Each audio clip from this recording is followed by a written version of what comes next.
Hello students, welcome to next part. आज हम वीएससीपीआर theory के बारे में जानेंगे। अभी तक हमने उससे कैसे ज्योमेट्री बनानी है और कैसे जो है लोन पेयर और बॉन्ड पेयर दिखाने हैं वो सब देखा था। अब ये थ्योरी कहती क्या है इसके बारे में जानते हैं। तो सबसे पहला पॉस्टुलेट है इसका कि जो शेप है मॉलिक्यूल का, ठीक है, वो जो है वो डिटरमाइन करेगा रिपल्शन, प्रतिकर्षण, जो भी वैलेंस शेल में इलेक्ट्रॉन है उनका। मतलब कि संयोजी कोष में, जैसे कि नाइट्रोजन के संयोजी कोष में कितने इलेक्ट्रॉन होते हैं? 5। ठीक है। और ऑक्सीजन के संयोजी कोष में होते हैं 6। ठीक। तो ये जो संयोजी कोष के इलेक्ट्रॉन हैं और ये कैसे साझा हो रहे हैं, ये सारी चीज़ें डिपेंड करेंगी, निर्धारित करेंगी कि कैसा शेप होगा मॉलिक्यूल का। ठीक है, आई बात समझ में? अणु का कैसा शेप होगा। तो ये हम बनाना सीख चुके हैं पहले ही। तो ये पहला पॉस्टुलेट है। सेकंड पॉस्टुलेट या सेकंड पॉइंट जो है, पॉस्टुलेट पॉइंट को ही बोलते हैं, electron pair in valence shell of the central atom, ठीक है, एक दूसरे को प्रतिकर्षित करते हैं। केंद्रीय परमाणु के जो इलेक्ट्रॉन पेयर हैं वो एक दूसरे को प्रतिकर्षित करते हैं। और वो प्रतिकर्षण ऐसा होता है कि जो प्रतिकर्षण हो वो कम से कम होना चाहिए। ठीक है, आई बात समझ में?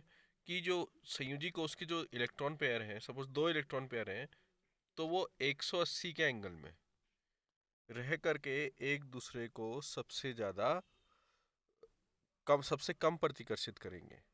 आई बात समझ में? मतलब कि मिनिमम रिपल्शन मैक्सिमम डिस्टेंस, अधिक से अधिक दूरी होनी चाहिए और कम से कम रिपल्शन होना चाहिए।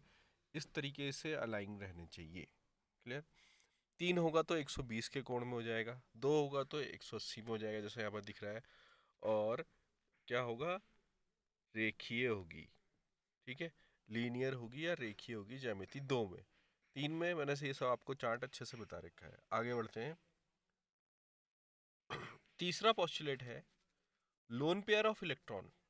ठीक है,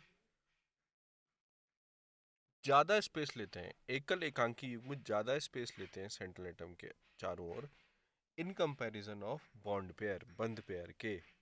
देखिए हमारे पास 2 पेयर होते हैं इलेक्ट्रॉन के, एक जो बॉन्ड बनाते हैं उसको हम बोलते हैं बंध पेयर, बॉन्ड पेयर। और बॉन्ड बनाने के बाद जो इलेक्ट्रॉन छूट जाते हैं उनको बोलते हैं लोन पेयर। ठीक है, एकल एकांकी युग्म। तो कह रहा है एकल एकांकी युग्म ज्यादा स्थान घेरते हैं केंद्रीय परमाणु के चारों ओर, किसके कंपैरिजन में? बंध पेयर के। तो ये क्या है? ये तीसरा पॉस्टुलेट हो गया हमारा ये वाला। ठीक है। चौथा पॉस्टुलेट है lone pair attract to one nucleus but bond pair share to two nucleus.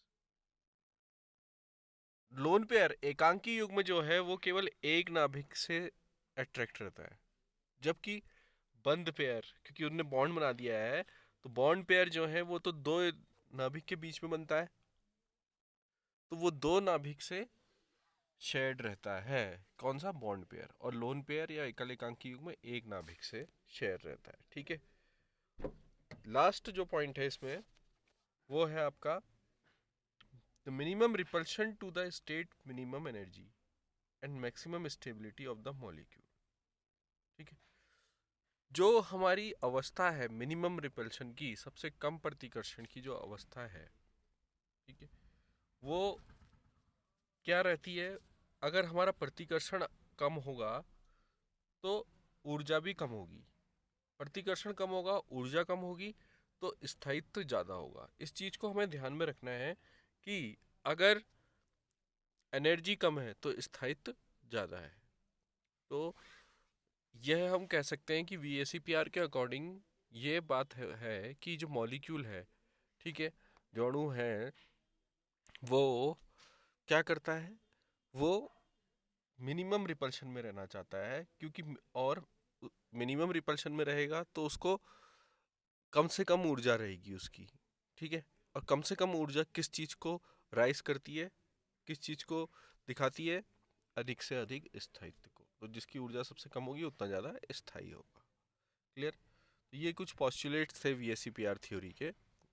I hope आपको ये समझ में आए होंगे। अब नेक्स्ट वीडियो हम कल पढ़ेंगे।